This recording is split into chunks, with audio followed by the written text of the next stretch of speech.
இன்றைக்கி வந்து அமித் எவிக்ட் ஆகி போயிட்டார். அமித் எவிக்ட் ஆவார் நினச்சிருக்கவே மாட்டார். அவர் ஃபுல்லாகவே திவ்யா தான் எவிக்ட் ஆவாங்கன்னு சொல்லிகிட்டே இருந்தார். இன்றைக்கி லைவில் 2-3 தடவை சொன்னார். பட் அவர் எவிக்ஷன் கார்டு காட்டினோடனே ஆனால் ஷாக் ஆகலை, அப்படி போயிட்டார். இப்போ எவிக்ஷன் கார்டு காமிச்ச உடனே சாண்ட்ரா பயங்கரமாக அழ ஆரம்பிச்சிட்டாங்க. கானா வினோத்க்கும் ஃபுல்லாக கண்ணிலெல்லாம் டியர்ஸ் வந்துருச்சு. பாருவும் கொஞ்சம் அழுதாங்கன்னு நினைக்கிறேன். அப்புறம் எல்லாருமே கொஞ்சம் சேடாக தான் இருந்தாங்க. அப்புறமா அமித் எவிக்ட் ஆகி போயிட்டார். ஸ்டேஜுக்கு போனதுக்கப்புறம் பார்த்தீங்கன்னா எல்லாருக்கும் ரிவ்யூ சொன்னார். அப்போ வந்து வினோத் கிட்ட சொன்னார், நான் உங்களை ரொம்ப மிஸ் பண்ணுவேன், நம்ம 2 பேரும் சேர்த்து இனிமேல் எப்போ பாட்டு போட போகிறோம் அப்படின்னு சொல்லும்போது எனக்கு நிறைய கிளாப்ஸ் வந்துச்சு.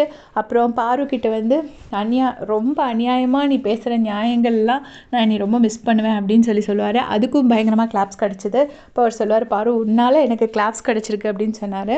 அதுக்கப்புறமா திவ்யா கணேஷ் கிட்ட சொல்லுவார், இந்த மாதிரி இனிமேல் ஏதாவது ஒரு பாயிண்ட் எடுத்து பேசும்போது அந்த வெறுமனே அந்த மெயின் பாயிண்ட்டை மட்டும் பேசுனீங்கன்னா சண்டை வரும்போது கேட்குறவங்களுக்கு இன்ட்ரெஸ்ட்டாக இருக்கும் அப்படின்னு சொல்லிட்டு சொன்னார்.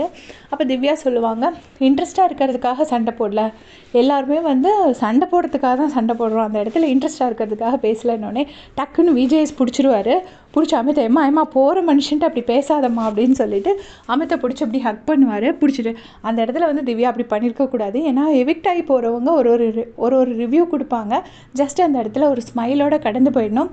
இதை விட சில பேர் ரொம்ப வன்மம்லாம் கக்கிட்டு போயிருக்காங்க இதுக்கு முன்னாடி சீசன்ஸ்லேயும். பட் அப்போ ஜஸ்ட் எவிக்ட் ஆகி போகிறதுனால யாருமே திரும்பி பேச மாட்டாங்க. அந்த இடத்துல திவ்யா பண்ணது தப்பு தான். அவங்க அந்த இடத்துல அவாய்ட் பண்ணியிருக்கலாம். ஆனால் எனக்கு அமித் வீட்டுக்கு போய் ரொம்ப ஃபீல் பண்ணுவாரோ அப்படின்னு எனக்கு தோணுச்சு. ஏன்னா அவர் சின்னதாக வந்து பாரு கூட சேர்ந்து ஒரு லெட்டர் எழுதினதுக்கே அவ்வளோ கோவப்பட்டார்.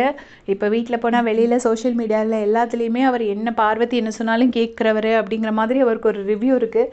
ஸோ இது கேட்டு கண்டிப்பாக கொஞ்சம் அப்செட் ஆவார். கொஞ்சம் டேஸ் கழிச்சு அவரே நார்மல் ஆகிக்குவாருன்னு நினைக்கிறேன். அதை பற்றி உங்களுடைய கமெண்ட் சொல்லுங்கள். தேங்க்ஸ் ஃபார் வாட்சிங்.